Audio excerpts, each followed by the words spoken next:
Here the colors were so beautiful in the mountains.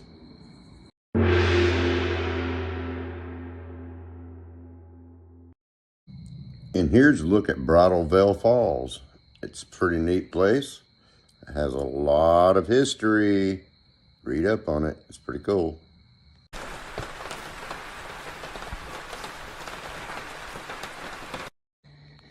It has started raining on us, so we couldn't get out.